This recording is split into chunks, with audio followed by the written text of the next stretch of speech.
Good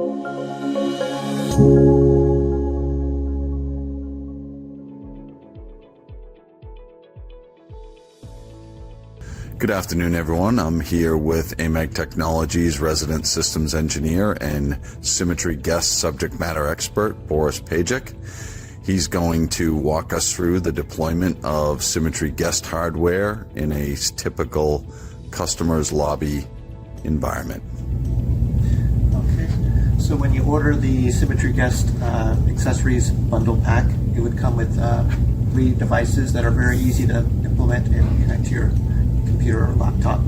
They're all connected via USB connections. The printer also supports wireless and Bluetooth connections as well. So the first one is a Brothers printer. It's a thermal printer, so there's no need to change the ink in it. And it typically will come with a starter cartridge of paper.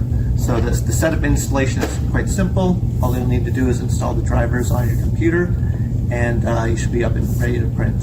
There's certain configurations in terms of the paper size that we recommend, and those will be available in our documentation. The second item is a webcam. That's a simple matter of just plugging it in. No drivers to install. The first time you do take a photo, typically with the browser, it will prompt you to allow connection to the device, but once you do that, it'll save it, and after that, it'll become your default camera. As soon as you check someone in, it will default to that camera to take the photo. The last device is a QR code scanner. In the configuration, you do need to enable the QR code scanner, but once that's enabled, as soon as someone approaches with that QR code on their phone that they receive in their welcome email, they present it to the QR code scanner, and it'll look up there and check in their visitor automatically. So all the devices are very easy to install and very easy for the end user to use. Thanks, Boris.